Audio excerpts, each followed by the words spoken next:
On nous avait dit également qu'il ne servait à rien de lutter contre certains mouvements dans la jeunesse. Il fallait mieux laisser faire à l'université. Ça non plus, je n'en crois pas un mot. Depuis quelques semaines, aux États-Unis notamment, des débordements graves ont lieu sur des campus universitaires, parfois à coups de slogans ouvertement antisémites. Ces mouvements, certains en France revendiquent de s'en inspirer. Manipulés là aussi par la France insoumise, qui tire les ficelles de ces manifestations, ces mouvements se sont multipliés dans nos universités, dans nos écoles, et avec eux les blocages qui empêchent les étudiants qui le souhaitent de travailler. Depuis le début, j'ai demandé une fermeté exemplaire, et j'ai joint la parole aux actes. Je suis allé à Sciences Po pour démontrer... De Sciences Po, avec un jeune élève qui avait à peu près mon âge, 2 ans de plus que moi, et qui était mon ami à l'époque, qui s'appelait Gabriel Attal. Et je me souviens qu'on avait tous les deux bloqué Sciences Po à l'époque pour la venue de Éric Besson, qui était ministre de l'immigration et de l'identité nationale. Et on avait une banderole où il y avait écrit « Pétain, reviens, tu as oublié tes chiens ». On avait dénoncé les actes d'une minorité agissante. J'ai rappelé une phrase que chacun connaît. Le poisson pourrit toujours par la tête. Et je le redis ici, une école comme Sciences Po a un devoir d'exemplarité s'agissant du respect des valeurs de la République et de la tolérance.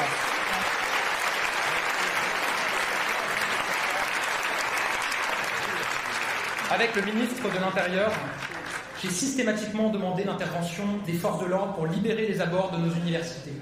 Je l'ai fait sans hésiter partout dès que les mouvements prenaient place.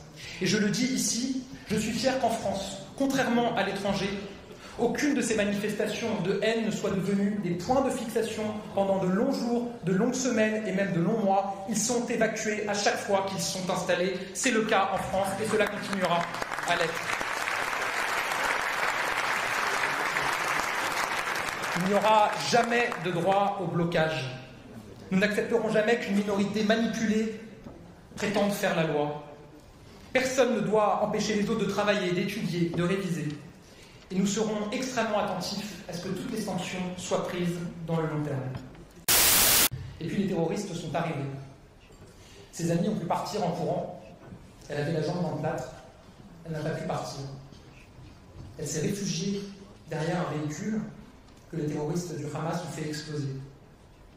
Et ses parents m'ont dit que pour les obsèques de leur fille, ils n'avaient pu enterrer en tout et pour tout que 2 dents.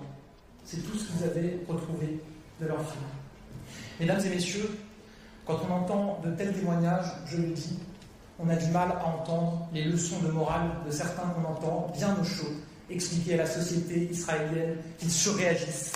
J'ai souvent eu honte ces derniers temps.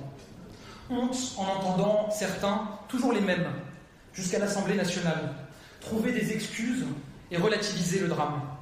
Honte en écoutant certains élus de la France insoumise parler de mouvements de résistance. Honte en voyant le leader de la France insoumise agiter les haines, commettre les sous-entendus les plus indignes. Oui, il devrait avoir honte de n'avoir jamais un mot pour les victimes du 7 octobre. Honte de toujours éluder ce drame. Honte de souffler sur des braises dont le passé nous a montré où elles menaient. Sous l'autorité du président de la République, avec mon gouvernement, nous nous battons pour la paix dans la région, nous nous battons sans relâche pour éviter l'escalade, mais je le dis aux représentants de la France insoumise, jamais la paix n'est passée par la haine. Bien sûr, les propos de la France insoumise, nous y sommes habitués. Et je le dis aussi, j'aimerais que les condamnations que l'on entend aujourd'hui dans ces propos soient permanentes et perpétuelles, parce que nous savons, ces propos avaient déjà été tenus il y a quelques années et seront malheureusement, probablement encore tenus dans les années à venir, quand l'émotion, peut-être, sera retombée. Je t'aime comme un fou, comme un soldat, comme une star de cinéma.